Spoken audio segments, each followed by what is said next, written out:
Hey YouTube, today is a video that was suggested by you guys for me to pre-record, and it's Scrub and Gambit. That's what it's going to start with. What it is the 1v1's through the ages. We're going to go see how 1v1 top level meta has progressed.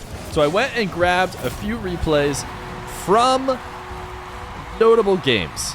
The first thing I looked for was the oldest replay of a top ones game I could find, and that I found Scrub versus Gambit. Scrub missing what probably would have been an open net there. I think he could have had that. Backflipping his way back. Half flip not around yet in this high level 1v1. These were, I think, uploaded by Scrub or given from Scrub to Johnny in order to make a 1v1 video out of it. If you go to Johnny's channel, there's actually videos of him analyzing this when it happened a long time ago, and the replays are named like Johnny is stupid boy or something like that, because that's what Scrub was naming them. But if you're one of the newer 1v1ers, let's talk a little bit about this match and why it's special. I don't know what servers they played it on, but Gambit was one of the best players at the start of the game. This is before RLCS even started. Gambit was also considered one of the best 1v1ers and like the grandfather of dribbling, of the on-card dribble, which he did in the Gizmo, although right now he's playing in the Breakout. People were really, intrigued with the way he could control the ball. Scrub is, of course, the player from EU that everyone was really excited about, the youngster who seemed to be very, very good at the game. So this is a crossover between the two. In fact, I can check the ping now that I think about it. Oh, looks like Gambit is queuing EU. So it is Scrub against Gambit. And there's actually private matches, so they might have played private matches against each other. Maybe they went back and forth. But this one is on EU. You can tell because Gambit's rocking 144 ping to Scrub's 40 ping. So looks like Gambit was the original KV1 Giga Chad who was willing to play on 1,000,000 ping in order to play against the best. He also has really high camera angles. It's one of the first things that I noticed about this replay, and that you probably noticed as well, is the different camera angles for the players. Really far away from the car, really high up in the air. Gambit missing that tap in, but look at the reads from Gambit. Nice power shot over the Scrub. 3-2 for, I believe, was he Canadian? I was going to say for the American, but he might have been Canadian. Just the North American. Interesting. Couldn't hear the touch. I wonder if it's just a replay bug. Couldn't hear the car touch when Gambit got the ball. Close shadow from Gambit. Not going to cut it. Scrub will play it over the top. Of course, we have seen no aerial game at all. This is an incredibly grounded 1v1. Scrub trying to prove me wrong with a nice double jump, but that might be the biggest aerials we see today. We also saw Gambit go up for that one aerial with the ball floating straight down, and he missed it. So it's not involved in the ones game yet, but people were still getting excited about ones. I happened to look at the comments on Johnny's video. People were telling him, hey, these 1v1s are really exciting. You should keep doing these. And I think he responded on it. Yeah, I'll do them when there's not any RLCS to analyze. So that tells me he ended up doing that a bit more. Ooh, does Scrub miss this? He does. Big miss from Scrub after forcing the 50. Can't let Gambit get these on-card dribbles. Wait, air dribble. Here's the aerial game. Ooh, Scrub with the save. I think that's the first time we've seen somebody go air dribble, though. Gambit really felt like he had an opportunity to tap the ball, but almost out of courtesy, it's just like, it's my turn to play defense. Going all the way back to the net and not affecting the ball at all. These camera settings from Gambit must help seeing players behind the ball. They are absolutely absurd. Scrub up 6-3. So the biggest thing about Scrub, and you'll hear Johnny mention it if you watch the video from back then, is that his kickoff was his biggest, strength. Players had a really tough time with his kickoff. He got more direct kickoffs than I think anybody else was. And all he was really doing was just perfecting or looking to perfect what we now call the standard kickoff, which is just getting to the ball quick and getting goal side. And when you can do that better than everybody else and the mechanics aren't quite there from your opponents, you can convert for a lot of goals before, you know, the meta switched a lot. So it's obvious that the kickoff meta changed, you know, I wouldn't say the most, because it's very clear that this game is happening at a very low level. And when I say low level, I mean the ball is not very often in the air. Is this a DC? Is this a DC? What? Gambit's just circling around the ball. Well, I can't remember if this was supposed to be some high-level fake that he was doing. Scrub was nowhere near the play. Oh, Scrub, what a last-second save. Just let Gambit bring it all the way to net. Ooh, nice double jump. Scrub doesn't have the save. 30 seconds. Gambit's going to need a couple goals if he wants to bring back this legendary 1v1 against Scrub. Scrub. Breakaway. He's going to extend it even more. 7-4. I believe this was the first of the replays that Scrub provided. I just went with the first one because I felt like it'd be neat to see the oldest one we could find. And, of course, this one is a few minutes older than the other ones. So why not go for this one? The meta probably changed in the few minutes after this one happened. Scrub, another kickoff win. Slamming a shot on target. 5 seconds for Gambit to score. And it looks like he's not going to. He does go to the air dribble. And, hey, that goes in. Gambit, it seems like we're watching the air dribble be pioneered. We didn't see Scrub go for that a single time in this game. Gambit, though, starting to work it out. Will we see more air dribbles? The next one we're going to watch is Khalid and Ixo, the Salt Mine 1 Grand Final. We're going to go to Game 7 and watch that one. And then the final one we'll watch is from Daniel and Zen in the Ranked Royale, the most recent tournament that I had access replays to. Those are the three. Let's go watch Khalid and Ixo. Jump forward a few years, and now we are at the Salt Mine 1, one of the biggest tournaments in 1v1 history. The two salt mines.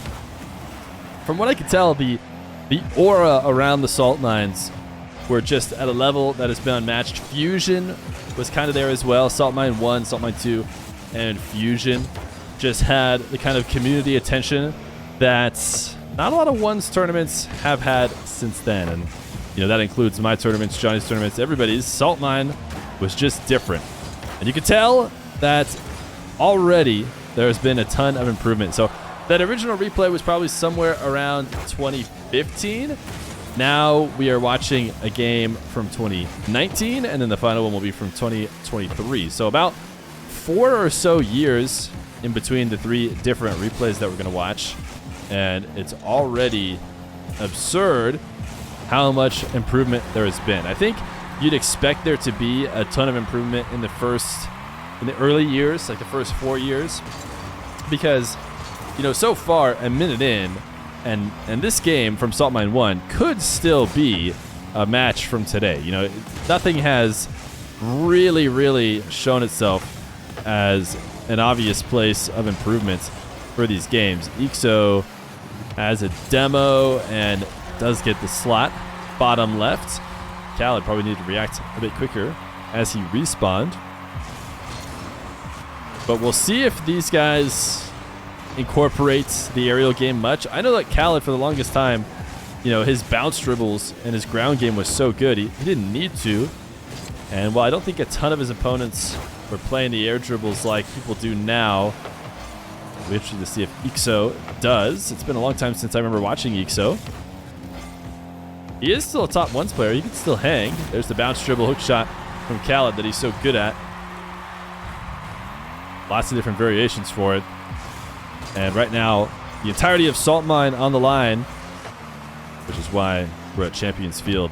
I believe the Salt Mine was released 1 by 1, right? That was the tournament that they were all pre-recorded, and then the stream would go live to show them. Ixo leaves the net open. Still a super grounded game, but you could still see a game like this if you just had players who were very ground focused in 1v1. Khalid, low 50. Great recovery out of his, mix-up. The 50 forced him to be backwards and diagonal, and he half flips out of it clean. We didn't see Scrub hitting half flips 4 years ago. Ixo bumped into the pool shots, and Khalid can't get around it. So a second goal for Ixo. 4-2. The kickoff meta also still fairly straightforward. These guys still going for standard kickoffs. And honestly, that's probably the biggest thing that I'd say I've noticed so far. Obviously, a lack of the air dribbles that we'll see nowadays. Maybe even this possession that Khalid just ran around and went for a dribble with. He might have taken that to the sidewall and started a air dribble in this new era. Instead, he played it on the ground. But the kickoffs, not until somewhat recently did they really... Everyone started to perfect the standard so much that the mix-up had to be incorporated. And you started to see the wave dashes, the delays, the fakes as ways to mitigate players who had truly perfected the standard kickoff to a slightly better level. So instead of just accepting the loss all series long, might as well adjust. Great outplay from Khalid. A little camera check to make sure he had it for sure. But he's got himself a 5-3 lead over Ixo. See, that would be a wall to air dribble. I mean, not the best of setups. It did fall in front of him a little bit. And that's another wall to air dribble. I mean, these are wall to air dribbles. And you can see Ixo is not even expecting it. He knows Khaled's taking it back down to the ground. Everything's going to be played there. This is another wall to air dribble. And Khalid doesn't take it. So there's a few different positions that I think in the meta, even Khalid in the new meta, is probably taking up air dribbles. Once upon a time, it was all about the ground game. Even in 2019, we see players very adverse. I mean, it's a grand final, so maybe nerves are up a bit as well. The only dribble or only aerial play we've seen at all was the air dribble bump that I believe Khalid went for, right? I think it was air dribble bump. We saw 2 air dribbles from Gambit in 2015 or 16 or whatever that was. Low 50 from Khalid and a 6th goal. 57 seconds. Are we going to see anything unique out of this replay? Kickoffs, standard every time. I think both him and Ixo have gone standard every single time. And then wall to air dribbles denied. The kind of wall to air dribbles that will never be denied anymore in the year of 2023. Standard kickoff again, even with 45 seconds. I mean, it feels more noticeable in these moments. Ixo needs a mix-up. He needs something to happen here late. 41 seconds. He needs something different. You can't just standard it every time. At least you won't expect to see anybody standard it like that in the future. Certainly not against a guy like Khalid, who's going to have a decent kickoff as well. To see it a little bit more variety. Ixo 12 boost. Khalid wasting out the time very wisely. Long shots on what might have been another wall to air dribble. I mean, it might be a bit risky late, but Khalid can protect the ball, go low 50. I think that's the kind of stuff you'll see in today's game. But of course, we don't have to speculate what we see. We'll go watch Daniel and Zen in their most recent matchup against each other. Khalid knows he has the win, and he throws the musty in. The only really special flick that we saw in this whole match. So while at first it looks like this match could be from today, as you watch it a bit more, you notice the strategies that aren't being used between these two guys. But I'm sure they would still dominate. I think this could be top 100 gameplay if they had to do it exactly like this in the current day and age. What do you guys think? You think you get at least low top 100? I think they must be able to. But let's go watch today's 1v1 to see and pick apart just how different it is. All right, the third and final game that we're going to watch today is going to be Daniel and Zen. I thought about doing a few different matches. For example, Zen Rawas, probably the most recent high notable 1v1, which would have been on Johnny's channel, and therefore his replays are not accessible to me, at least not all of them. Obviously, we found some old ones that did happen on Johnny's channel. And another one that we could have done is maybe Moxie Nupo. I think Moxie Nupo's most recent matchup that went to 7 was a good example of where the meta's at, because Moxie is a great example of how you can still be mainly grounded in ones and it can work, whereas Nupo can also show just how crazy you can be. So right away, I mean, if we think about it and we frame it in terms of comparison to the years we watched before, here is 2 immediate air dribbles, and this is specifically how these guys play. Obviously, Zen and Daniel are both very aerial based, but they're also the best in the game. You know, Daniel and Zen make up the top 4 alongside Roas and Moxie. So, and Nupo's honestly pushing there too, but Nupo definitely plays the aerial game. So I think that's what's made ones most exciting. And, you know, I'm not saying that Daniel was the one to pull us into that game, but there were lots of players who did. And I know watching Daniel's progression into what he was able to do in the air has been one of the things that have made me so excited to keep going with ones. And then now Zen. I mean, Zen is unbelievable. And if Zen doesn't get you excited about watching the game, then this game isn't just for you. You should go find another game if Zen doesn't seem fun. But look at how everything's played in the air. We watched 2 straight games where all the action happened underneath the crossbar. Obviously, the Scrub Gambit game happened exclusively underneath the crossbar. And the Khalid Ixo game, which was 4 years after, had a bit more. But so far, in minute 30, Zen and Daniel have played almost the entire game above the crossbar, which is unbelievable. Nobody's going for this ball in the replays we just watched. Absolutely no way. Daniel just lobs it midfield.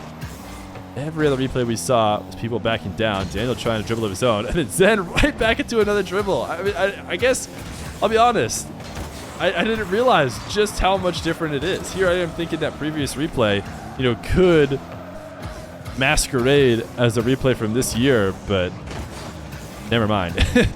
These guys are so incredibly aerial based. I think maybe we should have looked at a Moxie game where he tries to play on the ground a bit more. Nice save from Zen. But Daniel follows it up. Daniel on the board. 3-1. This is the game decider in their most recent match. It was the Ranked Royale crossover that I think ended up being played for at least $500, maybe even a bit more. So definitely a high stakes 1v1.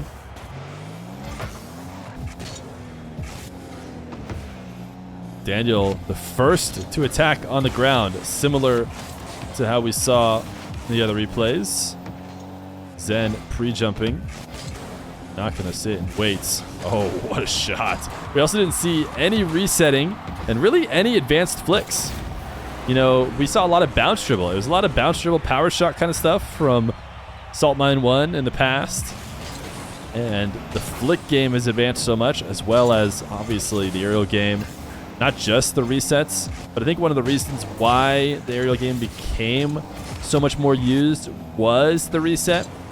Because in 2019, you throw an air dribble and nobody's hitting a reset. It's so much easier to read where that ball's headed, and then cost you a lot of boost, and now you're maybe out of position. So the risk just wasn't worth it until every player was so easily able to get resets in, get defenders guessing, and can feel comfortable going in the air with a strong chance of scoring.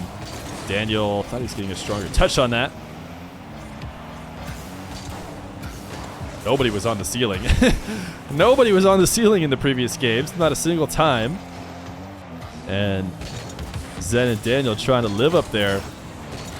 Obviously, the games are just so much faster too, but it's hard to quantify that. Every touch comes much stronger, and every recovery so much quicker. Here's some ground game. The first moment that maybe looks like it could have been from Salt Mine 1. A demo and a goal. Daniel down 1 with a minute. But of course, you guys have probably already seen this game on the channel. We're really more just looking at just how much different the style is. Zen getting bumped into that goal, right? Wasn't that Zen getting bumped? It's hard to tell when these guys are both wearing black decals. I forget for a moment. We also haven't seen, or at least I haven't been focusing on it because so much has been different. The kickoff game between these two in this matchup does seem to be mostly standard kickoffs. But if you look at a match like Zapatos and Moxie, you know, you would notice. And maybe that's the case. You know, maybe my memory just isn't serving me correctly. Maybe Khalid and Ixo were both just very standard kickoffers, and, you know, other people in that tournament maybe were mixing it up a lot more often. But we definitely didn't see any delay like this. Zen loves his delay. He uses it a good amount. And I mean, we just didn't see any above the rim play or above the crossbar play like we're seeing right now. And not a single flip reset, I don't think. So it's such a... I feel like people maybe back in the day said they didn't like ones. You know, maybe they had some basis to it because, you know, there was no aerial play, which is, of course, the most exciting thing to watch in Rocket League, but you just can't say that now. You just can't. This is just... To me, it's like freestyle. It's freestyle competitive, which is the best of every world. So I don't understand how people couldn't be excited about it, especially in its current state. Zen is not going to let the ball hit the ground and let the video end. He is going to try and put on even more sauce. Does he carry this? I can't remember what happens. Did Daniel leave the match? Well, anyways, man, 1v1's changed a ton.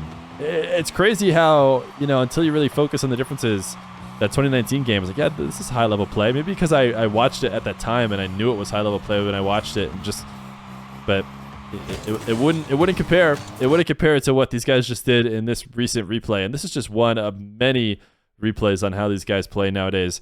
So there it is, a travel through the time. In 4 years, should we check again? What do you guys think is changing in 4 years from now? That'd be 2027. As we jump 4 years around in the history.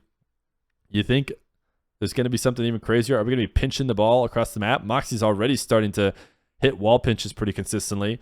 Zen is kind of ceiling pinching into doubles left and right. I mean, I can't even think of what these guys are going to be able to do, but they'll figure it out, I'm sure. Maybe it's dashing. Dashing has been wild. Seeing the, not the AI, but the TAS dashing is pretty unreal, the kind of movement they can get. So maybe we'll just have unbelievable dashing at some point. But either way, I'll be excited, and hopefully I'll still be around here for you guys to watch it with you.